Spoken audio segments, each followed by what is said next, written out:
Hey people, welcome to the channel, and in this case, talking about the new rifle the Argentine military is looking to adopt.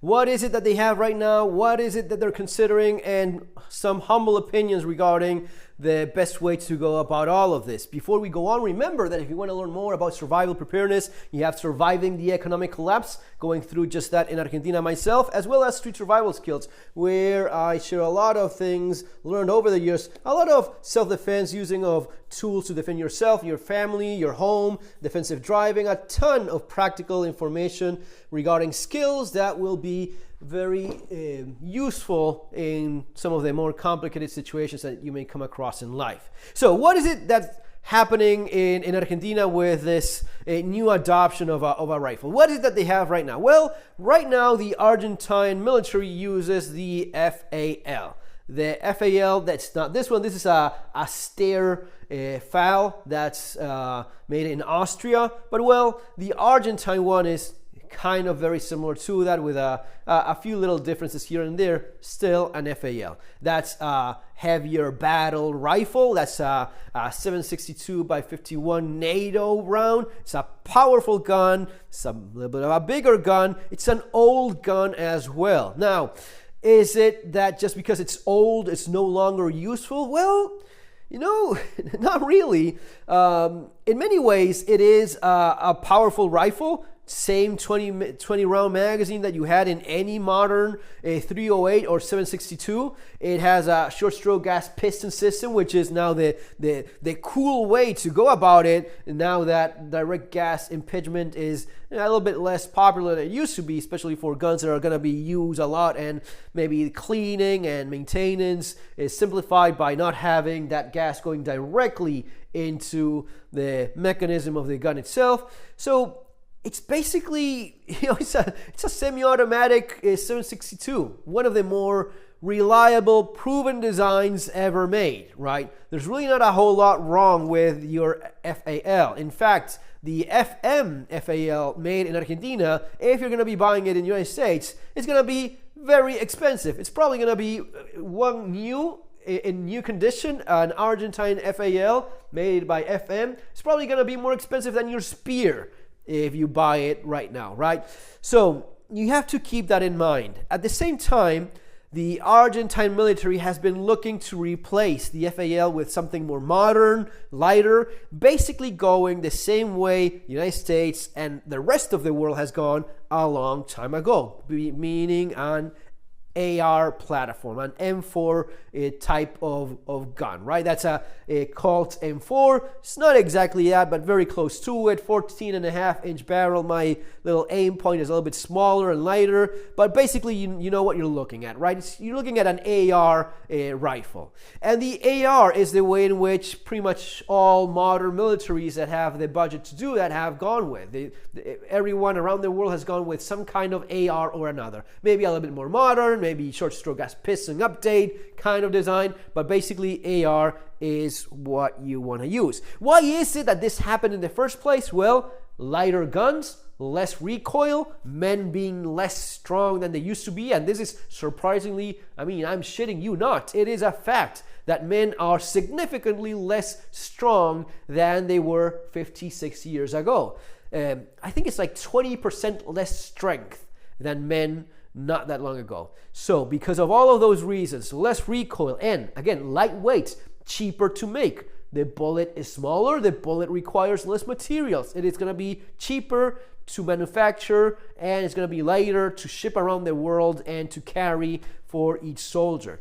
In case you haven't seen one, that's a 5.56, that's a 7.62. Those two, that's the round fired by the FAL, that's the round fired by your typical AR, right? It's smaller, about 3 times less powerful, but yet powerful enough. So the reason why the entire world went with a smaller, lighter, well, maybe not all that smaller, but definitely a lighter gun with a more intermediate round is because of all these reasons. And yes, there's something to be said about, well, if you're going to be wounding one, it's better than just dropping a guy with a overpowered round. Yes, that's something you've heard before. Yes, a wounded soldier is going to be screaming around and he needs a couple people to lag after him. That you could make somewhat of a point about the intermediate round and not being as powerful. making sense. But at the end of the day, if you could have a magical round that weighs nothing and costs nothing to produce and would have a lot of power, you would go with more power rather than less. I think that's something we all can agree with. But what is it that the Argentine military is looking to do now? Well, replace your FLs with a lighter 5.56 gun. Obviously, the clear choice is going to be some type of AR platform. Now, because of different lobbying, because of corruption, one of the things they're considering is buying an AR from Israel. You know, the current president of Argentina he's Jewish, he is very close to the politics of the country, and he would be, he's considering the idea of buying an AR patent from IWI, the Israeli manufacturer, which makes no damn sense whatsoever. Why the hell would you pay for an AR patent? Why the hell would you pay so as to have another company make the AR, which anyone can make at this point? Any manufacturer all over the world, they can make an AR. You can make your own mil-spec AR or shorter AR, whatever is the case. You can make it yourself. You don't need to buy from Israel anything, right? And even worse, you're not even buying, say, quality tier 1 guns from HK or from FN, or you're not buying the latest FN the latest SIG XM7. No, you're buying a damn AR, which my grandma could make with a shop to Israel for an overpriced AR that you can make yourself cheaper and better, right? This is what happened with the Spanish Civil Guard buying the Ramon pistol from Israel instead of buying a Glock. Instead of buying a freaking Glock for $20 more, they ended up buying a pistol from Israel, which is a copy of the Glock, and surprise, surprise, it doesn't work well. It sucks. It's a crappy pistol because it's not a reliable, quality, well-known manufacturer, and that's unfortunately the case for the weapons that come out of Israel for the enormous majority of them. It is not tier 1 stuff. Anyone that can pay for better things will buy from HK, SIG. You would buy a Colt all day long before buying an AR from Israel. Makes no damn... Oh, but I have the Tavor. No, it's not. It sucks. No one wants the damn Tavor, the Galil. These are older models. These are models that were never nearly as successful as the real tier 1 guns, so it makes no sense. Especially because you're not really buying anything special. You're not buying anything unique that gives you an upper hand in terms of tactics or its fighting capabilities. It is just an AR made under license by a company when you can make your own. In the case of Argentina, Argentina can make guns. Argentina has been making FALs for a long time. Small, yes, no problem with that. In fact, Bersa from Argentina makes the pistol, the Thunder 9, which works pretty well. It's a traditional double action, single action pistol, works just fine. Bersa is also making its own AR in the United States, in Georgia. So if you have an Argentine company that manufactures both in Argentina and in the United States and makes quality firearms and makes a quality AR-15, the Bar 15, that's Bersa's AR, buy the damn Bersa AR-15. If you need to make any modifications, if it's not already mil-spec, which probably is. I mean, I don't know exactly if it is or not right now. It seems to be by the pictures. But even if it's not, it's just a matter of adjusting your manufacturing process so as to fit whatever requirements you have. You have the company that can make the gun. Why the hell would you buy it from anyone else? Make in your own, especially with something as simple and as, it could not be easier than to have a company make your AR pistol, your AR rifle in this current environment. Now, the other thing you have to ask yourself is, why would you do that, right? Why would you change what you have already for something that has less power and less effective range? I'm looking at you, yes, SIG XM7. So the thing is that now, in a very twist of irony, faith, and history, we're going back in time. We're going back from this to this. Keep in mind, the FAL, almost 70 years old now, was originally intended to be in 280 British. Yes, 280 sounds a lot damn close to 277 Fury. And yes, it is crazy that back in those days, it was the US that forced the hand so as to change this rifle into 7.62 by 59 because they wanted to keep 30-06 rounds. Similar to that, a little bit of a shorter, but anyway, it was the United States that forced that change. And even after doing that, they did not adopt the FAL, which they should have. It would have been a pretty badass gun to have in the US military. They went with the shitty M14. Yes, it is a shitty gun, guys. Let's stop it already with that. But 70 years later, what you see being used by the most powerful, richest military force in the planet is a 277 round, basically a powerful round that is the kind of thing that this was originally intended to fire. Yes, 280 British was not as powerful as, definitely not as powerful as 7.62 NATO, and not as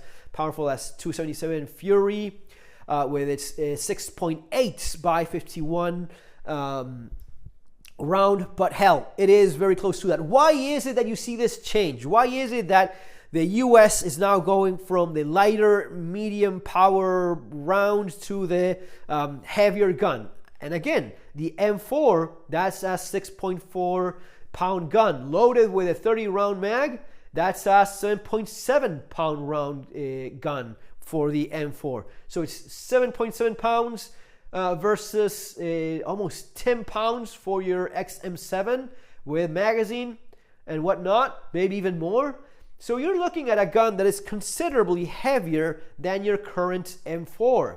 In fact, the FAL is lighter than the XM7, the SIG Spear. The FAL is lighter than, so I mean, you could easily modify it to, I mean, there's really not that much of a difference between 308, 7.62 NATO and the Fury round, right? Oh, yes, but it has more. It is basically the same damn thing, right?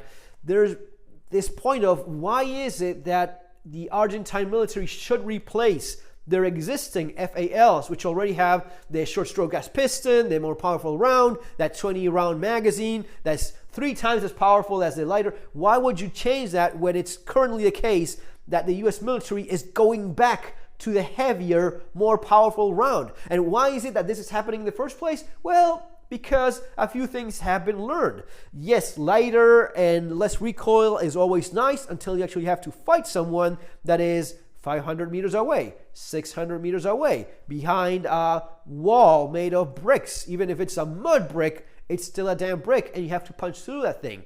And then you throw in plates, and you need to penetrate those plates. Can I penetrate those plates with a 7.62 armor-piercing rod? Yeah, I'm pretty sure you can. But hell, now we're going with the 277 Fury, which is, it's very close. It's pretty much the same power that you're looking at. So you have to wonder there how much money was there lobbied into creating and researching a bimetal cased round. I mean, it sounds so damn stupid, and we'll see soon enough if it makes sense or not. But I have some very strong doubts as to why is it that you need a new entire cartridge that is not really all that different from what you already have in 7.62, right? Anyway, we'll see soon enough if it's a massive difference or not, or it's just an overpriced 7.62 or 308. In any case, you're going from the lighter gun to the heavier gun because it gives you what? 100 yards more of effective range. It's not about how powerful the round is. Yes, 5.56 will be lethal at 1,000 yards, but it hasn't got the same power. It hasn't got the same penetration. Your 7.62 will reach with a lot more authority at those ranges. It will punch holes through cover. Those walls will crumble a lot faster with 7.62 or your 277 Fury than with your 5.56. Is it the case still that the Argentine military should replace their rifle at all? Well, yeah, maybe the best technical term would be kind of. And what I mean by that is keep both. You already have a lot of FALs in the country. You already have troops that know how to use that gun, carry it. And yes, there are ARs already and Steer, AUGs, and a number of other guns, but the FAL is still the go-to rifle in Argentina for its military. Keep that. Hell, make it again. Start producing it again. You have a lot of them already, but produce them again. Keep on working on that designated FAL project that was there floating around a while back, and I believe still is. Keep both. Have the heavy and look to produce your own AR. Don't buy it from freaking Israel, something that's going to be out of your control, overpriced, and dealing with a ton of crap that you have no business dealing with, when you can easily produce it locally and have local jobs being benefited by this, and make it yourself. Have Bersa make your AR, whatever the name, the designation is. So an AR made by Bersa in Argentina, and your FAL produced by FM, as it's always been the case, which is obviously still very much relevant, maybe even more so now than ever, given the XM7, the 6 Spear that is now intended to replace the M4 for the US military. Guys, that's gonna be all for now. See you on the next video. Take care.